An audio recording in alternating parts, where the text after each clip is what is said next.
आज भी जब मैं उस दिन को याद करता हूं तो मेरी रूह कांप उठती है। समझ नहीं आता कि जो भी मैंने देखा क्या वो सच था या फिर कोई भ्रम। क्या आप भूत प्रेत पर विश्वास रखते हैं? अगर 10 साल पहले यही सवाल आप मुझसे करते तो मेरा जवाब ना होता। मगर उस रात मैं अपने एक दोस्त की शादी को अटेंड करने गांव जा रहा था। बस कंडक्टर को जब मैंने गांव का नाम बताया वो थोड़ा चौंका सा गया और मेरी तरफ अजीब नजरों से देखने लगा। उसने मुझसे कहा कि ये गाड़ी उस रास्ते नहीं जाती क्योंकि बारिश की वजह से वो रास्ता बंद हो चुका है और अगले स्टॉप पर उतर के मुझे पैदल जाना पड़ेगा। मेरे पास और कोई रास्ता नहीं था, सो मैंने टिकट ले लिया।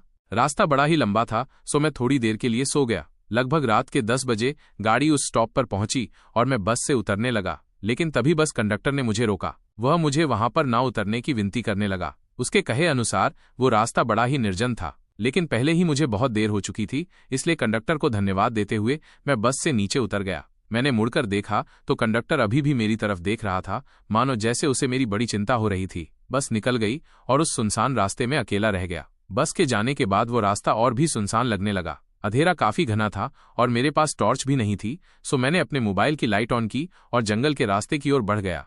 मैं थोड़ी दूर चला था कि अचानक बारिश शुरू हो गई। मैंने अपना छाता निकाला और मोबाइल की धुंधली सी रोशनी में आगे बढ़ने लगा, लेकिन अचानक मेरे मोबाइल की टॉर्च बंद होने लगी। मेरा मोबाइल स्विच ऑफ हो गया। रह रहकर मुझे कंडक्टर की बातें याद आ रही थीं। मैं अपने आप को कोसने लगा, काश मैंने उसकी बात मान ली होती, लेकिन अब मेरे पास कोई चारा नहीं था। मैंने हिम्मत बांधी और आगे बढ़ने लगा। तभी किसी लड़की की आवाज मेरे कानों पर आई, क्या आप गांव की तरफ जा रहे हैं? वह लड़की बहुत ही सुंदर थी। उसके बाजू में एक बूढ़ा सा आदमी हाथ में लालटेन लिए हुए खड़ा था। मैंने उसकी आंखों में देखा और मैं एकदम सहम सा गया। उसकी आंखें मुझे बड़ी अजीब ढंग से घूर रही थीं। चलो बाबूजी, साथ में चलते हैं। बिना कुछ कहे मैं उनके साथ चलने लगा।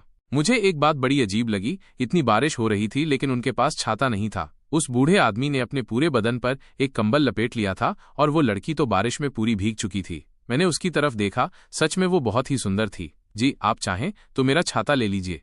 मैंने उस लड़की से गुजारिश की। जी नहीं, उसकी कोई जरूरत नहीं, और इतना कहकर वो मेरे पास आई और मेरे साथ एक ही छाते में चलने लगी। सच कहिए तो मुझे ये रात बड़ी अच्छी लगी थी, लेकिन जैसे ही छाता पकड़ने के लिए उसने मेरे हाथों को छुआ, मैं चौंक गया। क्या हुआ? उसने मुझसे पूछा। जी, वो आपके हाथ बहुत ही ठंडे थे। लड़की मुस्कुराई। जी हाँ, आज बारिश बहुत ज्यादा है ना, शायद इसलिए। उस खूबसूरत लड़की के साथ एक ही छाते में चलते हुए मैं रोमांचित हो रहा था। अब गांव नजदीक आ गया था। मुझे दूर से घरों में जलते टिमटिमाते हुए दियों की रोशनी नजर आ रही थी।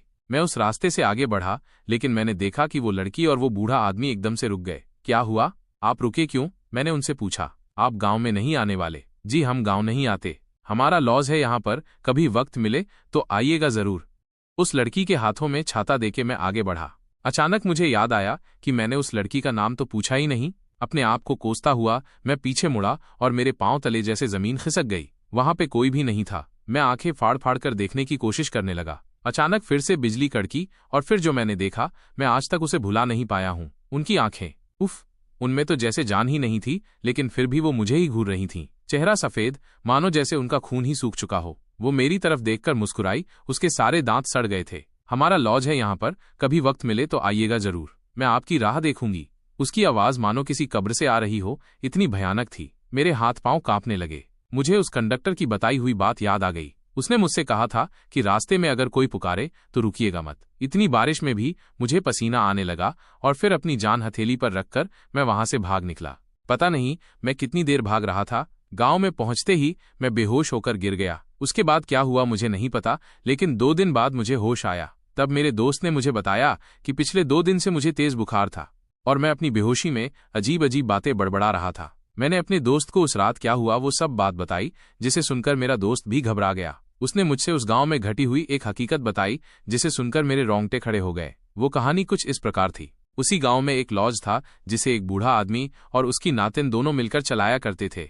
कुछ साल पहले शहर से कोई लड़का उन दोनों के लॉज पर रहने के लिए आया था। वो दोनों एक दूसरे से प्यार करने लगे। लड़के ने लड़की से शादी का वादा किया और फिर वो शहर चला गया। वो लड़की उसके लौटने के इंतजार की राह देखने लगी, मगर वो लड़का लौटकर कभी नहीं आया। गांव के लोग अब उस लड़की का मजाक उड़ाने लगे, उसे तंग करने लगे। उनका लॉज बंद हो गया। वो बूढ़ा आदमी और लड़की दोनों ही अब अकेले पड़ गए। लड़की का हाल तो बहुत ही बुरा था। वो पागलों जैसे बर्ताव करने लगी थी। उस बूढ़े से अपनी नातिन का ये हाल बर्दाश्त नहीं हुआ। एक रात को दोनों जंगल की तरफ निकल पड़े और एक पेड़ से लटक कर उन दोनों ने आत्महत्या कर ली। उस तूफानी रात में मैं जिस लड़की और उस बूढ़े आदमी से मिला, ये वही लोग थे।